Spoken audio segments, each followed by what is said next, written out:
Hello, I'm John Greiner with Basin Safety Training, and today we're going to be covering respiratory protection and hydrogen sulfide or H2S Awareness Training. So the first thing we want to know about respiratory protection safety or anything related to hazardous gases is hazard elimination. So we want to make sure that at any facility, site, or workplace, we're getting rid of the hazard before we're just handing out masks and PPE. So the way that we do that changes from site to site and place to place. The first thing we need to look at is there a way that we can contain it, add or change ventilation, enclose operations, substitute materials for less toxic ones. For example, if we're using a certain type of sand that has a lot of dust to it, can we use a different type of medium for sandblasting, etc.? And then also changing the manufacturing process, which typically we're not doing on a daily basis. We're not just changing the manufacturing process. But with any hazard elimination, sometimes the process is onerous, it takes a long time, and eventually you get there with a team. So sometimes it's a team-based effort and not an individual-based effort. So speaking of the team, the employer, the people that you work for, whether you're a contract worker or an employee, they have certain responsibilities as far as OSHA is concerned to protect their workers from respiratory hazards. So first of all, they have to do is provide respirators, step number one. Secondly, they have to have a written company plan, which we'll talk a little bit about in our next slide. Also identify and evaluate respirator hazards in the workplace. So where are employees or contractors going to be exposed to hazardous gases, dust, fumes, mists, etc., and then identify them and then look for ways to control them again before you just hand masks out to everybody. Then also select appropriate respirators based on the hazards that they're working around, a half mask or a dust mask for certain types of particulates, mold mask if you're working around mold, SCBAs if you're working around H2S or benzene, etc. And then lastly, ensure that everyone's trained on the proper selection of the type of respirator you need, fit testing requirements, and other requirements for working around dangerous gases.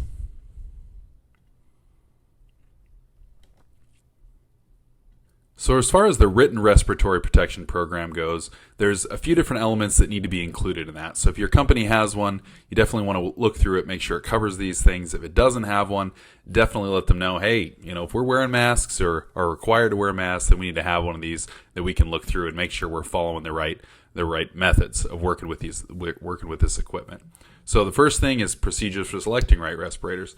And that typically is going to be found in the SDS. So your safety data sheet, if you're working around a certain type of chemical or material, you're going to read through that and it's going to say, hey, if you're working with this chemical, you need to have a half mask, a particulate filter. You need to have an SCBA or a breathing air system in order to work safely around this chemical. So that's the first place that you're going to look.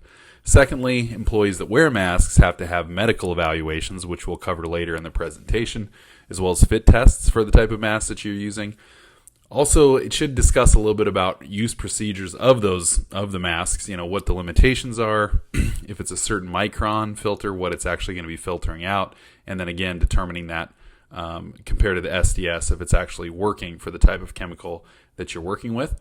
Also, cleaning and maintenance procedures, air quality and atmospheric testing procedures, the training that needs to be done, and then also evaluating the program from time to time. And typically that's going to be an overall evaluation, not just of this plan, but of all the other topics in your health and safety manual.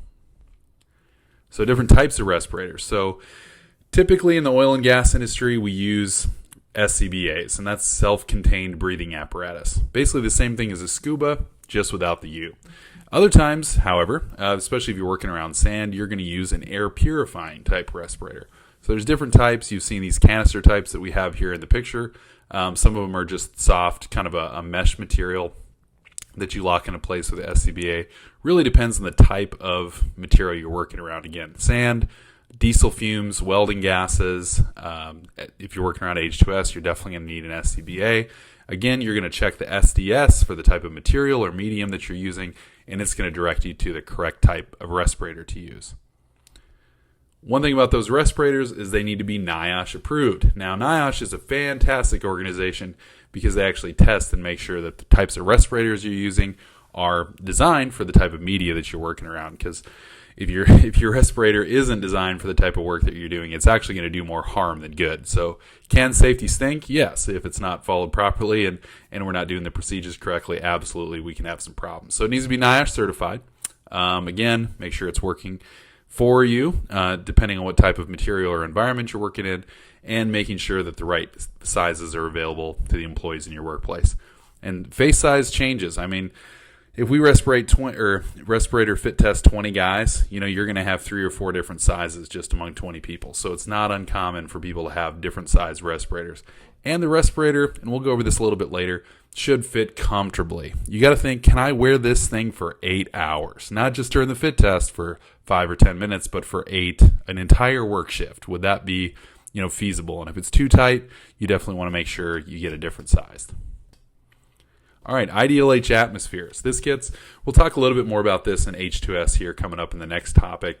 But an IDLH atmosphere essentially means immediately dangerous to life and health. That is a certain level that, whether it's dusts or H2S or different types of gases, at a certain level mixed with the air, it becomes immediately dangerous to your life and health. Otherwise, another way of saying it, in a very short period of time, this will cause irreparable damage to your body. So you definitely want to make sure you have an SCBA in those instances. Typically, filters are kind of done at that point. Filtering type masks, and we'll talk about that a little bit more in the next slide, do really good against smaller contaminants and smaller volumes of contaminants. But once we hit the IDLH atmosphere, we definitely want to make sure we have an SCBA or a breathing air system. In the photo here, you can see both. You can see the worker with the SCBA, that's actually a Basin safety employee, and you can see the breathing air system there in the background as he's walking towards, and he'll just connect to that with that SCBA and be able to work inside of that treater, no problem, even though that site has a lot of H2S. All right, so again, with the filtering type masks, the way to determine how much material it's filtering out is something that we call the APF, or the assigned protection factor.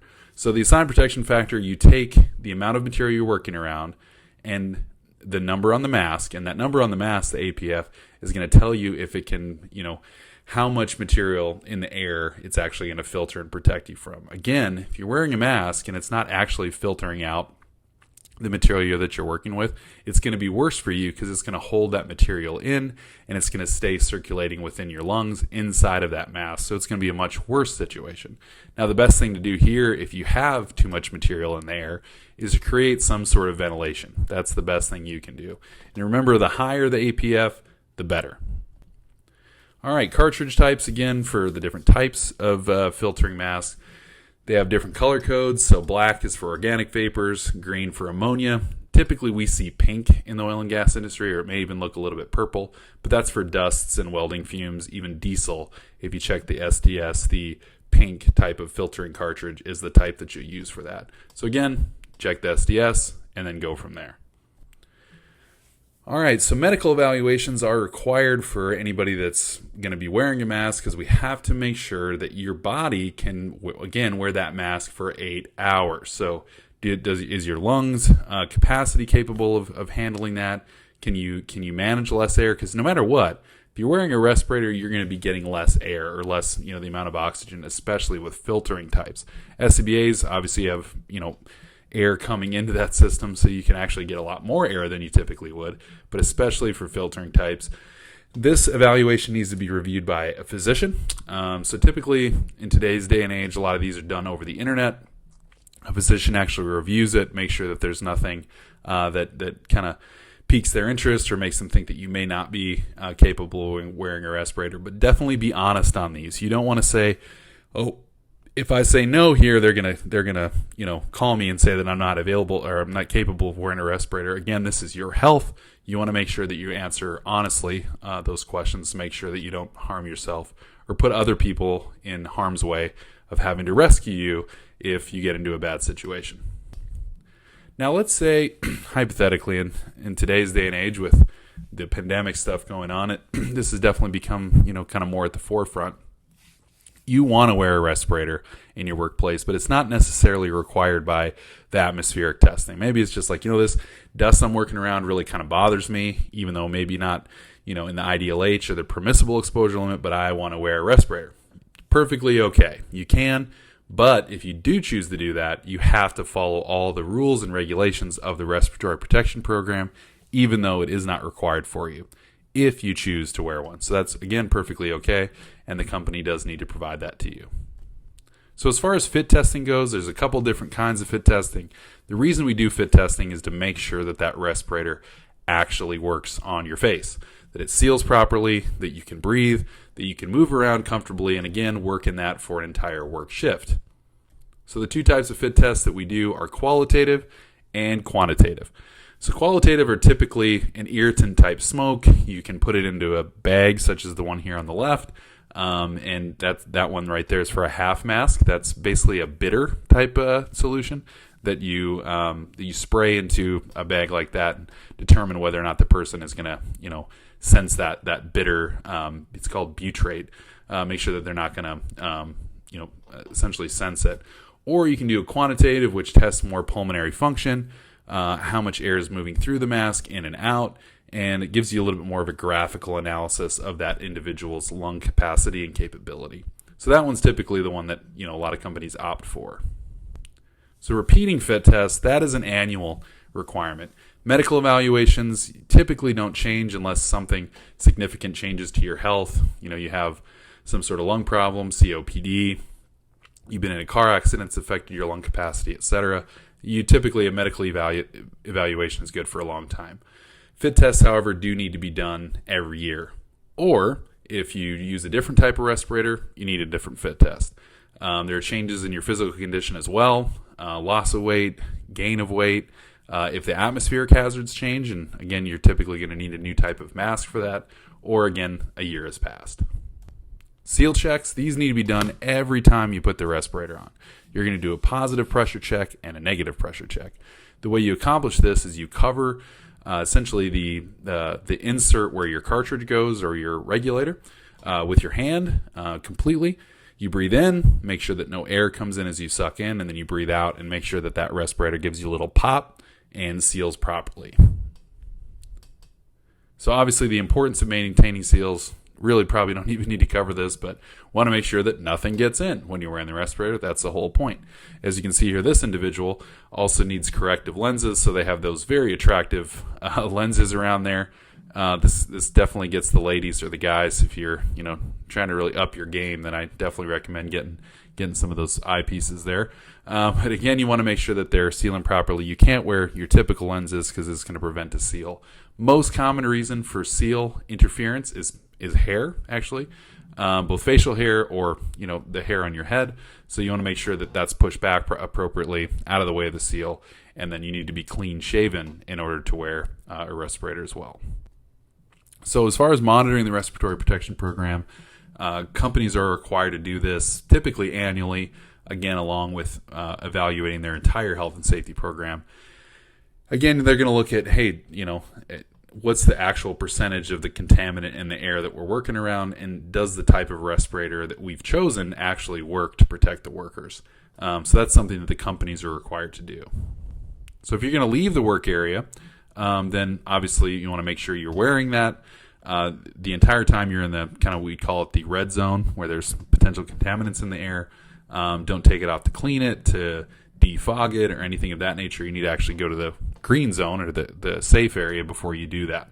So if you need to replace a cartridge or a filter, which happens from time to time, and the more compact that filter is, the more material it filters out, typically the quicker it's going to need to be replaced. So they do all have shelf lives, but the more you use them, and you're going to definitely notice the difference pretty quickly when you can't breathe very well, that filter is clogged up and needs to be replaced. All right, respirator cleaning. A couple different ways to accomplish this. Typically on the day-to-day, you're just going to use a non-alcohol wipe. And the reason we say non-alcohol wipes is because alcohol really dries out that rubber. It's a soft rubber created by the lowest bidder for that manufacturer. So just remember that. You don't want to use caustic chemicals or anything that's really going to harm it. So your typical sanitary, wipe that has, I like to use them with a little bit of disinfectant, but again, not alcohol. You want to clean them every time before you put them on and every time after you take them off. That's my recommendation. Officially, it's only after you use them, but I'm a before and after guy myself. And then at Basin Safety, what we'll do is about once a month, we'll take all of our, because we rent these masks out to people in the SCBA. So what we'll do is we'll put them in hot soapy water, leave them sit for an hour to overnight, just depending, and then soak them in a kind of a disinfectant like you'd use for dishes at restaurants. Just dip them in that, rinse them out, dry them, you're good to go. They do really well with Dawn dish soap. Highly recommend that. It's a degreaser as well. If you get the netting dirty, it'll get a lot of that grease and stuff off. If you don't clean them, bacteria will grow in them. You'll be breathing that in. You're going to feel sick. It's going to be a bad situation, especially if you're sharing masks for whatever reason. You definitely want to go through the thorough cleaning process. And all you really got to do is soak it. You can scrub it if you need to, if it actually needs that, but typically just soaking it in that Dawn does the trick. All right, so storing the respirator. Typically, we recommend a bag with a drawstring type closer. Keep dust and things out of it, and then inside of a hard case. So we want to prevent it. We want to prevent damage, contamination, crushing, excessive moisture, or any chemicals getting in it. So we recommend, typically a Pelican case or something similar that has locking handles on it, so that it actually, prevents dust, etc., from getting inside. All right, as far as inspecting respirators, they do need to be inspected every time before you use them, along with your seal check. You want to make sure that it's tight, it seals properly. And they do, just over time they break. The clips that hold the harnesses in place, they'll wear out. They'll essentially break down. They have little grommets, and inside there they're designed to swivel, but they just break down over time. You can get those replaced, so you don't need to replace the whole mask if one goes bad. But that's definitely something you need to do from time to time. And then also annually they need to be inspected, and that inspection needs to be documented. All right, hydrogen sulfide awareness training. We're kind of moving out of the respiratory protection training and moving into H2S. And the reason we do these two together is without a respiratory protection program, there is no way you're going to be able to protect yourself from hydrogen sulfide. So we blend these two together and put them into one package, so that you basically get the whole, all the elements of protecting yourself from hydrogen sulfide at one time. So exposure to H2S is one of the most common causes of fatalities in the oil and gas industry. It's not the most dangerous thing, as we all know, and I want to reiterate this, it's driving. So, you're way more likely to get hurt driving to or from location than on location. But when you're there, you definitely want to keep in mind that H2S is a serious thing that you need to be paying attention to. So on a location, there's a ton of areas where H2S can be present. Basically anywhere there's piping, anywhere there's a valve, everywhere that there's a Vic clamp, everywhere there's a flare, upwind, you're typically safe. But anytime you're downwind of those areas, H2S is possible. Also, every single location, everywhere where crude oil or natural gas is produced or processed, there is H2S. The question isn't if there's H2S, the question is how much H2S is there. And that's what we're going to be getting into in the next few slides. So I like to use this diagram here of a production facility. This is from Google Earth here. You can see, from the top, I like to ask, where can it be present? Well, pretty much everywhere. It's going to be present at the tank battery. It's going to be present on the flow lines. It's going to be present at the treaters, both inside and outside of the treaters. Remember, treaters are typically lit. They have a burner inside, and that's kind of the circular, they call it a fire tube on the back side of the treater. And inside of that, it's lit by well gas. So if you have an H2S well, you're going to have gas that's being used as a pilot to light that treater in order to keep it warm. So you're absolutely going to have H2S, or again, SO2, and we'll talk more about that later, downwind of that location. So definitely in the treaters, leaks inside of treaters is the thing that gets people a lot of times. You walk in there, especially if you don't have your gas monitor on, and you can get hit. And it's an enclosed area. Also on top of tanks, you open up the thief hatch, you're not standing upwind or you don't have an SCBA on, and it can hit you that quick. The scrubbers, if there's a scrubber or multiple scrubbers, if there's gas coolers, obviously the same thing. Flare stacks, both downwind and upwind, flare stack lines, they can get damaged. As you can see here in this picture, there's really not a lot of protection from that being, hit by a truck or a rock. If a truck, spits a rock out, there's valves. Over time they degrade, etc. So, again, the lines going to the flares and the flares themselves. Also at the wellheads, you're going to see them. Typically not at the freshwater area, depending on where that is, but basically everything downstream of the casing and the tubing, you're going to have potential for H2S. So in 2013, this is actually from a Facebook post. I had the screenshot in previous versions of this training, but essentially there was a gentleman named Ryan. He's 25 years old. He was working for a lease operating company. He went into a treater, did not have his gas monitor on. There was a leak in the treater. He breathed in the gas that was trapped inside of that treater, and he essentially was succumb and fell. There was fortunately another person on site there to grab him that at least gave him a chance of surviving, but unfortunately 3 days later, after a brief stint in a coma, he passed away. He left behind a wife and 2 children, and that was right there in Dickinson, North Dakota. So this does happen. It does happen close to home. It consistently happens. So if you hear a hiss in a treater and you see the H2S sign, always make sure you have your gas monitor on. 9 times out of 10, when someone dies from H2S, they have a gas monitor, but it's in their truck. It's not on them. So make sure you're wearing your gas monitor. You can wear it around if you need to, get a necklace to put it on. So, mine, depending on how old your monitor is, sometimes the clip kind of gets a little bit loose or broken. Whatever you got to do to keep that monitor in your breathing zone, make sure you have it on. So today, the reason for our training, we're essentially going to be covering different types of monitoring devices, how to use them, different ways of testing for H2S. We want to make sure that people are knowledgeable about applying first aid techniques, emergency action plans, and how to protect yourself. Most importantly, if everyone protects themselves effectively, then we're golden. We don't have anything to worry about. It's when individuals put themselves in harm's way is when they themselves and other people get put in precarious situations. So we already went through respirators a little bit. I'm going to breathe through this a little bit. There are different types of respirators. There's an airline respirator. Basically, it's linked to an airline with typically grade D breathing air, maximum 100 feet. So you'll see these on a lot of production facilities at the tank battery stairs or at the treater. And then emergency use respirator. These typically are a bag type, and you put it over your head, and it essentially fills this bag with air, and then you can get out. Right? In that case, you wouldn't even need to have a mask that seals around you. So that's called an EEBA, or emergency escape breathing apparatus. We also have self-contained breathing apparatuses, which I mentioned earlier, and here's an image of those. This is a 5-minute pack, or a SCA pack, as they call them. Standby personnel are people that are working outside of the red or the danger zone, watching the people inside of the danger zone performing work, typically there for rescue. And their only job is to watch them. They're not checking their phone, doing tickets. Their job is to actually observe the workers. And then cascade breathing air systems. Here's a quite a large one that we have on the back of one of our trucks. This is a 21-cylinder system. They're all linked together.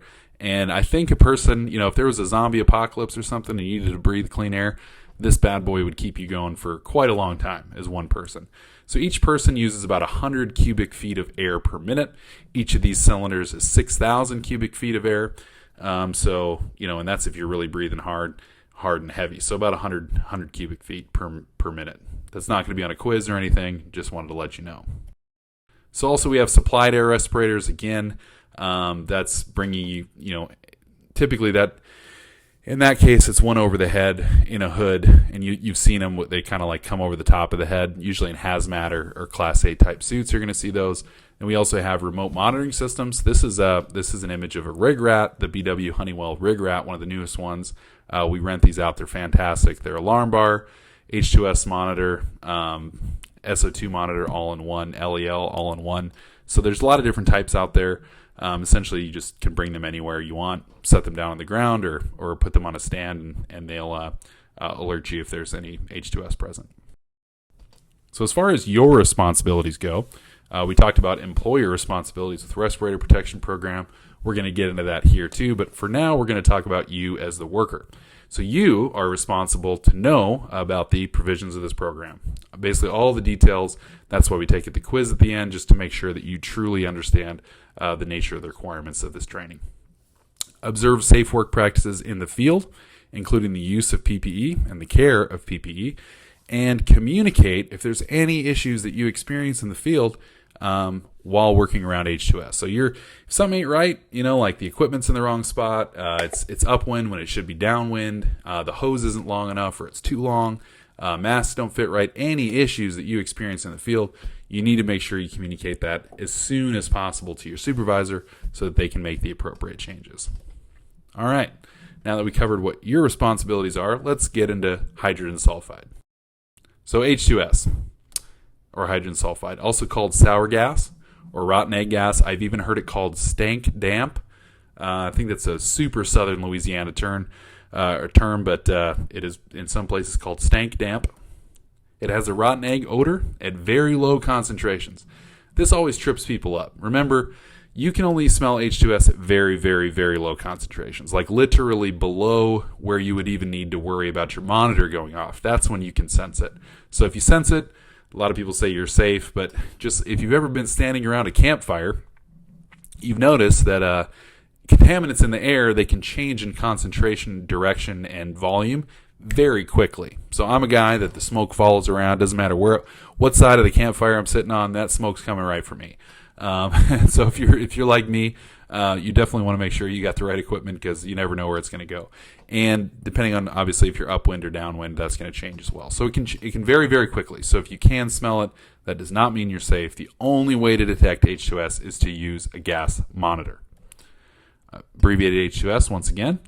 It's more than 8 times as toxic as carbon monoxide. And if you think about that, we all have carbon monoxide detectors in our house because we know in one night the whole family can be done if it leaks inside the house. So it's that times 800% more toxic. Hydrogen sulfide is nearly as toxic as hydrogen cyanide. Cyanide's been used over the years for a lot of things, capital punishment. They've even used it in coyote traps and things like that, but a very, very deadly chemical. And it's 400% more flammable than other natural gases. So here, before we get into the health aspects of H2S, I want to talk about the physical characteristics of H2S. And to do that, we're going to start with the flammability and combustibility of H2S. So again, we're talking from the health perspective, we're talking about H2S in the 10s, the 100s, and the 1000s, which is at the greatest 0.01%. Very, very small amounts. When we talk about flammability, essentially we're starting at about 4.3% or 43,000 parts per million. So, significantly higher than where our danger level is for respiration. It is flammable. The reason we say it's 400% more flammable than natural gas because most gases start at about 4.3% mixed in air where it becomes flammable. But most of them stop at about 15%, 14, 15, 16%, sometimes up to 20. Gasoline goes a little bit higher. But H2S goes all the way to 46%. So you can literally have half of your atmosphere filled with H2S, and it's still rich enough. It's still in lean enough to burn, I guess you'd say. So anything less than 4.3%, we consider that too little or too lean to burn, and anything above 46% too much or too rich to burn. So that's basically you got to be at 500,000 parts per million before it's too rich to burn. So well beyond our safe breathing limit, which is at about 1,000 or 0.01%. But now we're talking about from 4 to 46%. So really, really high numbers. Again, some more physical characteristics. The vapor density of H2S is 1.18, or about 20% heavier than air. So air is 1, that's kind of your neutral, and anything above that is heavier than air. So it's significantly heavier than air, like significantly. It wants to settle in low-lying areas for that reason, especially if there's no wind to disperse it. The nice thing about H2S is if you have enough wind, it's going to disperse very quickly. It can also travel long distances to an ignition source and then flash back. It's just like any gas, propane, etc. It burns with a blue flame. Now, other gases burn with blue flame too, so it's difficult to say, oh, that's H2S burning that flare because, a lot of gases burn with a blue flame. But in this picture here, you can see very clearly, like that's straight up H2S, like blue from top to bottom, the whole, not just a little bit of blue in there, but the whole thing is blue. That's letting you know that there's a high concentration of H2S. As it burns and burns off, it creates another toxic gas, SO2. Now, SO2 is almost twice as deadly as H2S. So the benefits of SO2 is, first of all, you can detect it with your nose. even at higher levels. It's going to give you this sulfur sensation. If you've ever smelled sulfur, you know what I'm talking about. The other benefit of it is there's no flammability to SO2. So once it's burned, the flammability issue is gone. So now it's just the toxic element, and your standard SCBA or airline will protect you 100% from SO2. All right, so a few more physical characteristics. It also very corrosive. It's corrosive to metal. Loves hard metals. So the harder the metal, typically with hydrogen sulfide, the more corrosive it is.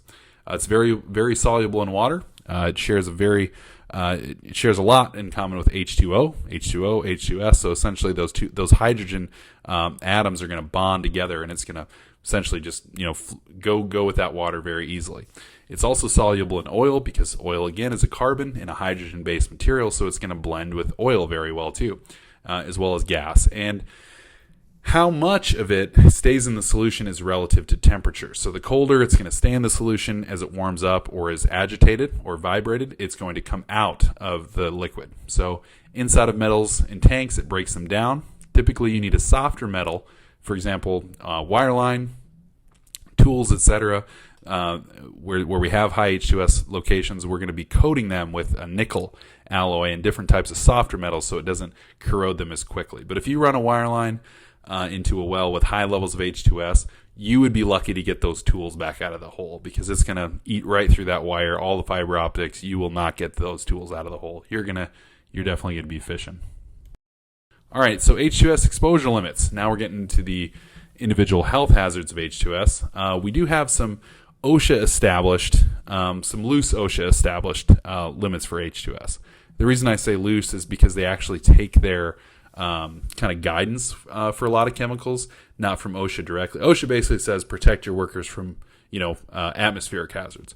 Then they're going to direct you to the CEDC and NIOSH, who's going to give you specific guidelines. And there's a few other groups, too, that are going to give you specific guidelines for levels of H2S. So OSHA recognizes these numbers. 10 parts per million is the permissible exposure, time-weighted average. So permissible exposure means essentially, or limit, that's the most you can be around for an 8-hour period. So that's 10 parts per million. Short term, which is typically about 15 minutes within an 8-hour period, is 15 parts per million. So again, not very much higher. And 100 parts per million, I mentioned the IDLH earlier.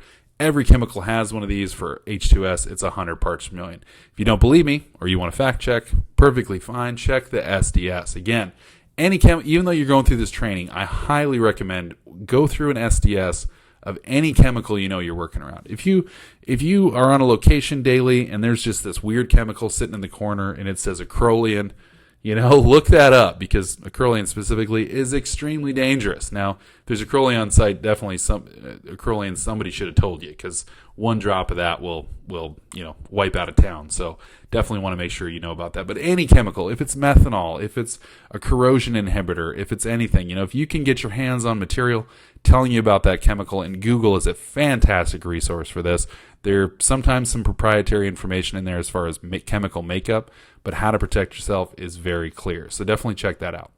For SO2, again, about twice as deadly. You have 5 parts per million as permissible exposure limit, and 50 parts per million is the IDLH. So again, any chemical you're working around, whether it's the beginning of the process or the end of the process, know your chemicals you're working around and how to protect yourself. So just kind of give you a little visual. I'm a visual person. I like these kind of diagrams.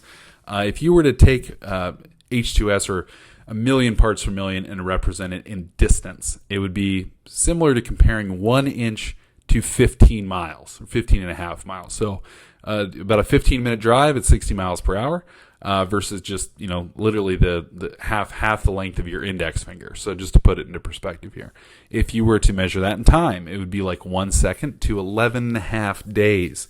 So basically, as long as it takes me to say a word versus an entire pay period, that's 1 part per million compared to 1,000,000. So when we're talking about 10 parts is when your monitor's going off, we're not talking about a lot. And again, H2S is present in all natural gas, all oil, every human body. Wherever you have decomposing organic material, you're going to have H2S. So 10, 100, and 1,000 are the numbers you need to remember.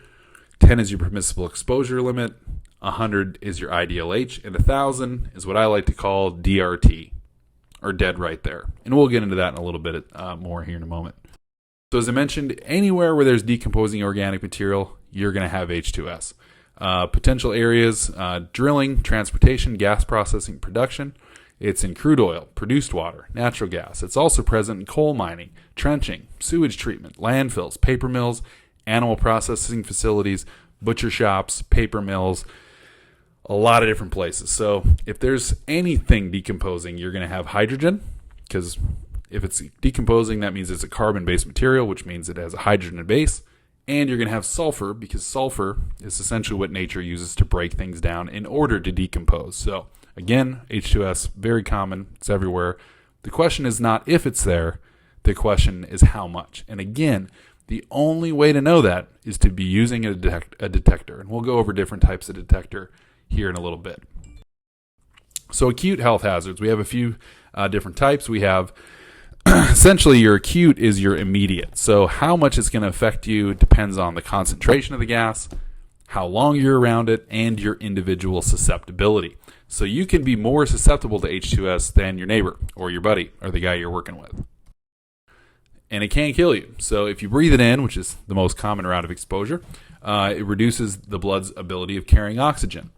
It causes asphyxiation, basically your lungs that stop working.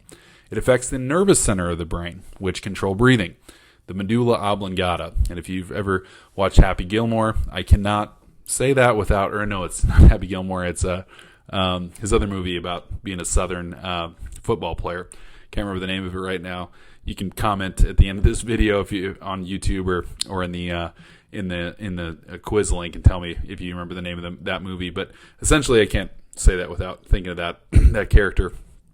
Basically, your medulla oblongata affects everything you do, from decision-making skills to motor function to running to moving to speaking, everything. It also paralyzes the sense of smell. Your olfactory system is damaged and paralyzed. So I like to call this the ninja gas because it finds a million different ways to get into water, oil, gas, metal, etc. Antifreeze, really anything, and it'll kill you. Skin, not as common. Usually, you're going to breathe it in before it's going to get on your skin. But again, in cold times, it'll stay in the oil or the water because it's drawn out by heat. It'll soak into gloves. It'll soak into FR. It'll soak into your skin, and it can poison you that way. Or if you get back into the pickup truck and it's soaked into your clothing, you try to defrost your stuff or dry it out with a heater. That's when the heat is going to cause it to come out of the cloth, and you're going to be asphyxiated that way. But if it does get in your skin, it is an acid. So the other kind of add-on to H2S, or if you bolt on oxygen to it, it becomes sulfuric acid. So again, when it's in the air, once it's airborne, it's going to blend with oxygen after it comes out of crude oil or gas or water, and it's going to form sulfuric acid. So essentially, you're breathing in atmospheric battery acid.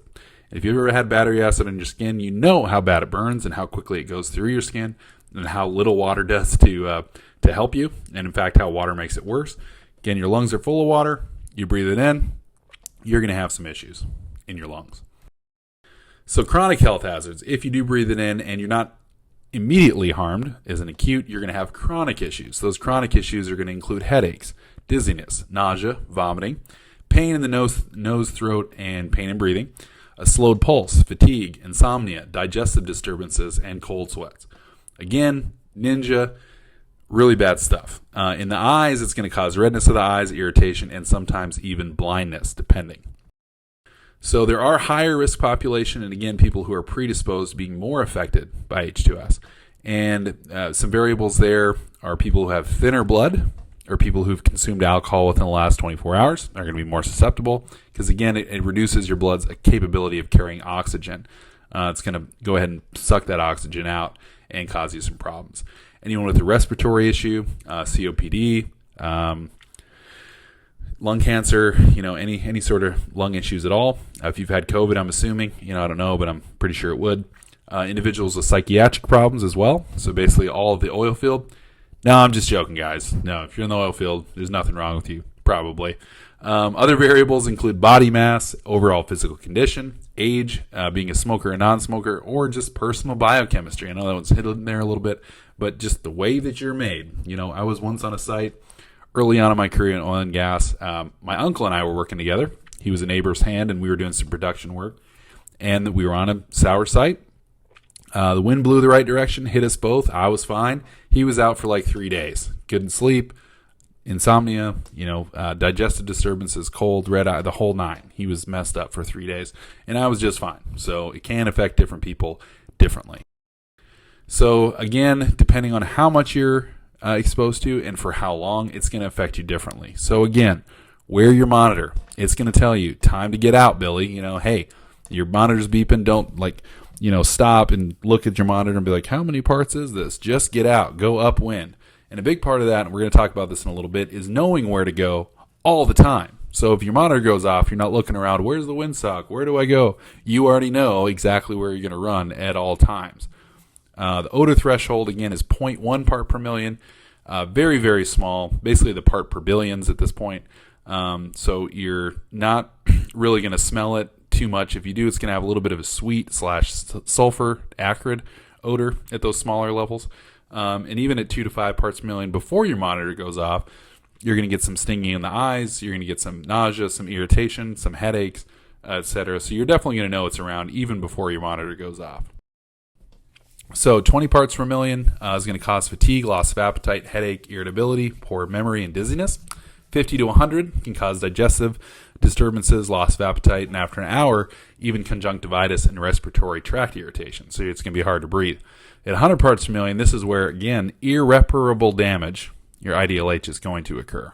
Eye irritation, loss of sense of smell, sometimes permanently, altered breathing, dizziness, drowsiness, etc. There's a lot of bad stuff here.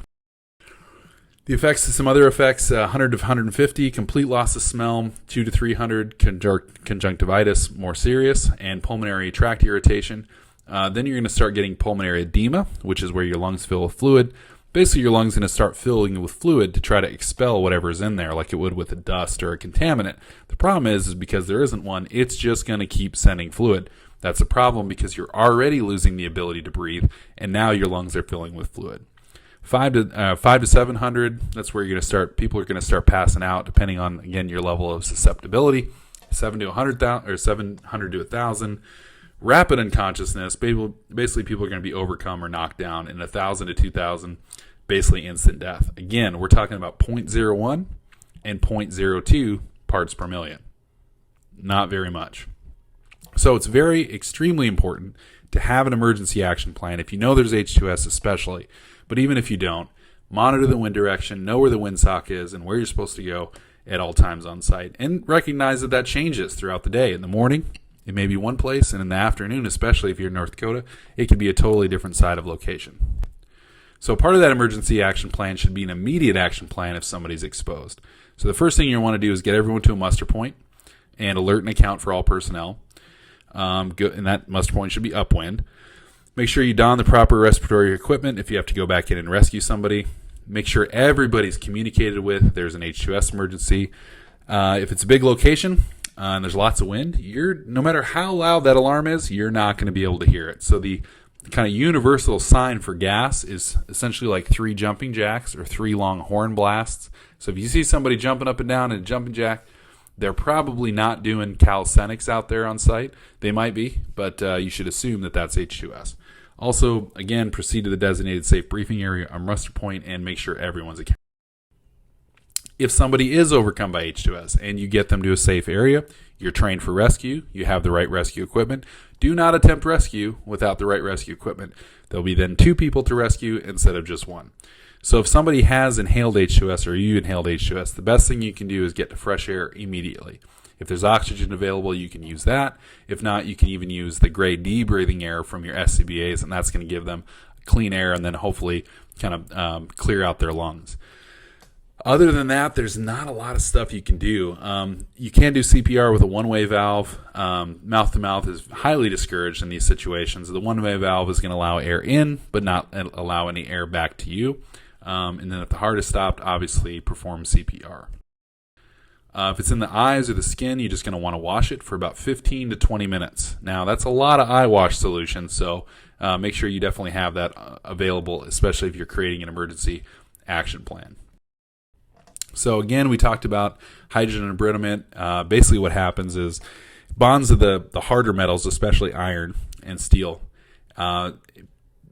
contacts it at the chemical atomic level, breaks down the hydrogen inside of that metal and creates these little stress cracks. We call it hydrogen embrittlement of metal. And what also happens is that sulfur gets in there. So you have hydrogen bonding with hydrogen, and the hydrogen goes away. Now you have sulfur bonding with iron, which creates iron sulfide. Now, if you know anything about iron sulfide, you know it's pyrophoric. It's highly damaging to metal. It'll wipe out a casing string in no time. Tubing, casing, rods, everything will be done if you have a big iron sulfide problem.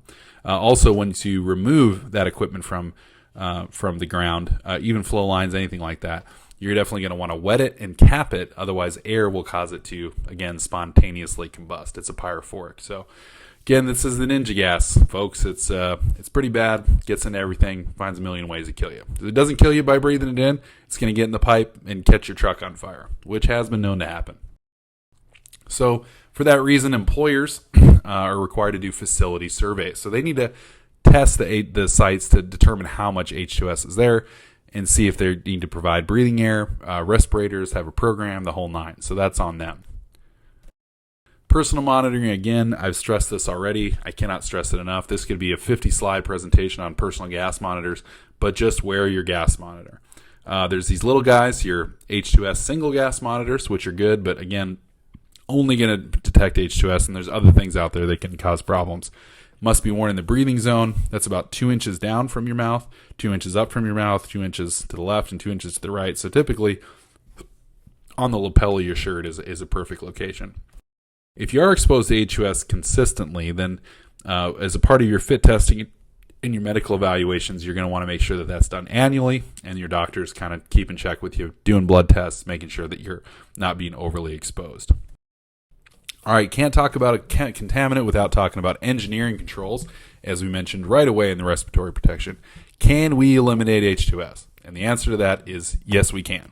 It's expensive, but there are different ways that we do that. So alarm monitors is one way to alert everybody if there's H2S. That is not considered an engineering control. But that's typically one thing we do if we can't get rid of it. We also have vapor recovery units, flares, or remote vents, also, and a vapor recovery units also known as a VRU. We also use remote gauging systems or sealed sight glasses on vessels and storage tanks. And what that does is prevent people from needing to open the hatch to measure the volume in the tank. Sometimes we'll use weir systems and keep them completely full of fluid so that gas doesn't have the ability to be trapped in there, or the amount of gas is significantly lower, and then you're going to have, kind of all that gas kind of pushed to one area, typically downwind of where we're working so that we're not exposed. There's also chemical treatment. Here's an example for H2S scavenger, and I've included a picture of Flowcore Systems, a Wilson-based company. They can actually inject H2S scavenger right into the flow line, into tanks. They can pump it down the hole, down the well if there's H2S downhole, and essentially consistently ensure that H2S is being treated. They can also do it in the gas stream if there's H2S in the gas through atomizers and things like that. So there's different ways to chemically treat H2S, and essentially what happens is it bonds with that sulfur and drops it out. So now you just have hydrogen and some sulfur, which by themselves are pretty much harmless. So some administrative controls are a way to communicate to people that there's issues. Engineering controls actually physically prevent exposure. Administrative controls tell us that there's a hazard. So again, alarms would be in that. Windsocks are in the administrative controls, signs, labels, etc. And then also barriers to prevent people from getting into the danger areas. So again, signs, essentially this is what the official signage needs to be for H2S. It can't just be a cardboard sign with, H2S bad, stay away. It actually needs to be essentially an ANSI approved type sign that looks exactly like this. So again, cascade systems and breathing air systems are extremely helpful. SCBAs, EEBAs, different types of methods of essentially getting somebody out, or if they are having to work around H2S, that they are protected effectively. So there's some different ways of testing for H2S other than just electronic meters. You also have these tubes, because electronic meters, I think the highest I've ever seen a meter effectively test for H2S is 500 parts. There's ones that go higher, but typically they're not going to give you specific data. Like getting to like 997 parts you're not going to get that from an electronic meter. You're basically going to get up to 500, then after that it's like get out. But these tubes, they're essentially a gel silica. This is called the two-twiler method. A lot of times we call them ray tubes. And essentially you break each end of the tube, you draw air through the tube, and it's going to discolor that gel to a certain amount based on the concentration of the gas, and it's going to give you a level of H2S. And you can do this for almost every gas: water vapor, SO2, benzene, a lot of different types of gases, salt even. You can figure out how much salt is in the air through these bad boys. So you just want to make sure you buy the correct tube for the type of material you're using and the correct concentration, and it's going to give you a general idea. These are about 25 plus or minus 25% accurate, so keep that in mind as well. As far as protecting your skin, I mentioned earlier it can absorb into your clothing, so we want to make sure that you're protecting your skin. I do not recommend cloth for this reason because it can absorb into cloth. Nitrile is fantastic. Basically the same thing that's going to protect you from salt water or crude oil is great. Any sort of chemical protective clothing, PVC type material, that's going to actually wick it off and it's not going to absorb into it because there's not that hydrogen based material or any air pockets such as cloth that it can absorb into. So rescue personnel, if you do have an H2S site and you have an H2S plan, part of that's going to be standby personnel and rescue personnel. Rescue personnel, they're essentially again in the green zone or the safe area, outside of the work area, and they're there to rescue you. They have the SCBAs ready to go. Basin Safety provides these, for example, along with an air trailer, the SCBA systems, the breathing air, cascade systems, the whole nine, lifelines, just everything. And so these people, that's what they're designed to do. And they're trained in this. And if you're a rescue person or your company expects you to be a rescue person, make sure you're trained. You don't just want to kind of wing it in a rescue situation.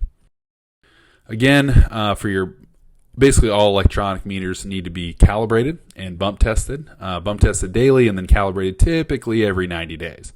And essentially, the alarm needs to be going off at 10 parts per million and worn by all personnel at all times on every production facility that there is. Any place you have natural gas or oil. So essentially, your 4-gas monitors, we already talked about single gases. Typically, they're going to have LEL, H2S, which is lower explosive limit, can tell you if there's a combustible atmosphere, carbon monoxide, and oxygen. And these are good for confined space, trench work, or just your general day-to-day work. Some other systems, this is another version of a remote monitoring system you can have out there.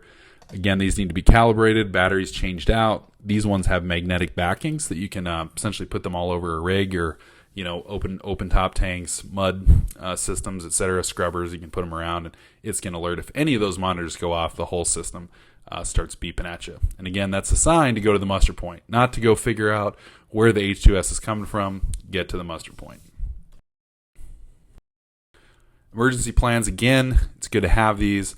I'm going to walk you through a few different types of emergency plans depending on what level. So, for example, if the alarm goes off at 10 parts per million, realistically, we're not going to have a deathly situation at that moment. But we need to react as though it could be 100, but the monitor's only reading 10. So we don't know for sure, right? So we want to make sure we have a plan of action. So, for example, on the drilling sites, we're going to have 3 different types of alarms. We're going to have level 1, basically 10 to 15 parts per million.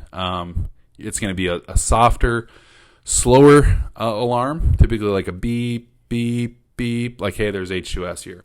Once we get above 10 parts, once we get above 15 up to about 100 parts per million, we're going to get a level 2 alarm, which is faster and essentially more strobing. That's going to tell you, hey, we have a serious situation. And then level 3 is anything typically over 100 parts per million. That means we're in the H2S IDLH zone, and we're going to want to make sure that we're protected effectively. We have all of our systems in place. Breathing air systems need to be available.